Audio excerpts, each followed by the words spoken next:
And design.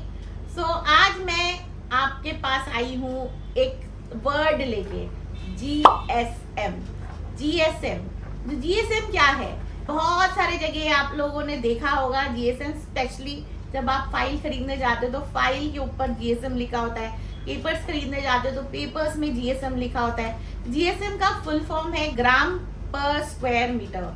इसका मतलब है कि आपका जो GSM है वो क्या है, मतलब आपकी जो पेपर का वेट है वो क्या है।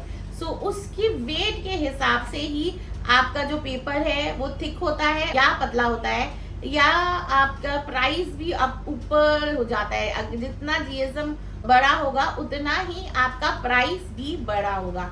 जैसे आप लोग जब प्रिंट पेपर खरीदने जाते हो तो ये देखो बहुत हल्का पेपर है, तो ये 50 to 60 या 70 GSM पेपर में आता है। और जब आप प्रिंट पेपर देखते हो तो ये पतला होने का मतलब है कि इसका जो GSM है वो 50 या 60 GSM पेपर है।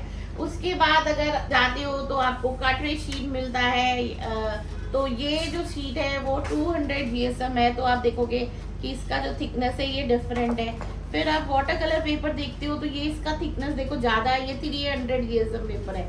तो इस तरह से आप जो GSM है उसके हिसाब से आप देखोगे प्राइस भी ऊपर जा रहा है, उसका थिकनेस भी जैसे जैसे बढ़ता है वैसे वैसे प्राइस ऊपर जाता है, और जितना थिक होता है या GSM बढ़ रहा है उतना थिक हो जाता है, और वो बहुत पेपर जो है उसके हिसाब से काम करना पड़ता है। आप जब ये नहीं है ज़रूरी कि आपको हमेशा थिक पेपर ही चाहिए, बट आप कोई भी टाइम पे जो पेपर लेते हो वो अपने काम के अकॉर्डिंग लेते हो।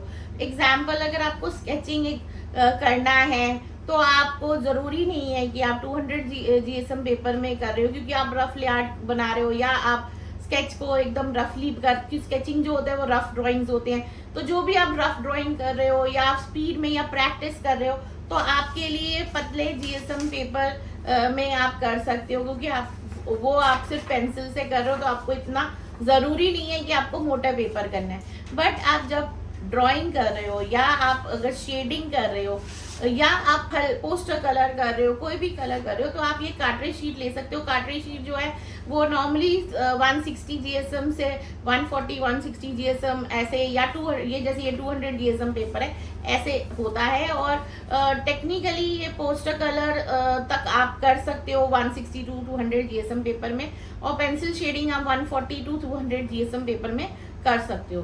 चारकोल भी कर सकते 200 GSM पेपर तक, तो 140 to 200 GSM तक चारकोल भी चलेगा। सो सारे जो भी पेपर है वो मीडियम के हिसाब से आप डिसाइड करते हो कि आपको कौन से मीडियम में किस साइज का GSM पेपर चाहिए। अगर जब आप बहुत पानी यूज कर रहे हो या वाटर कलर यूज कर रहे हो तब आप अपना जो वाटर कलर पेपर लेते हो, जरूर थोड़ा थिक होता है और इसमें थोड़ा सा ग्रेनी होता है। ये वाटर कलर पेपर जो होता है ये बेसिकली सोक कर पाता है वाटर कलर बहुत ज़्यादा। इसमें हैंडमेड पेपर्स भी आपको मिलते हैं जिसमें आप यूज़ कर सकते हो एज वाटर कलर।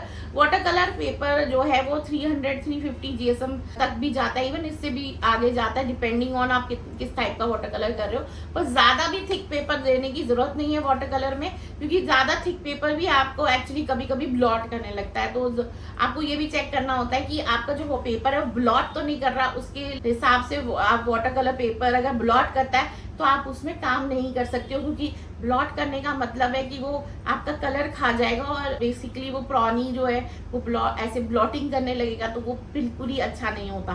तो पेपर की जो क्वालिटी है वो भी बहुत मायने रखती है, कि सिर्फ थिकनेस मायने नहीं रखती है। तो ये GSM जो है वो बहुत इंपॉर्टेंट है। जैसे आप जब मार्केट में जाते हैं अकॉर्डिंग टू योर मीडियम, आपको क्या मीडियम चाहिए उसके हिसाब से आपको GSM चेक करके आपको खरीदना चाहिए।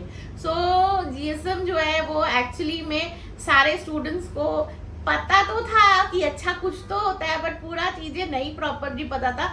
तो ये वीडियो बहुत इंपॉर्टेंट है। सो लाइक एंड शेयर करना मत भूलिएगा, और जो फर्स्ट टाइम इस चैनल में है डू सब्सक्राइबर्स। फिर मिलते हैं नेक्स्ट वीडियो में। Bye for today.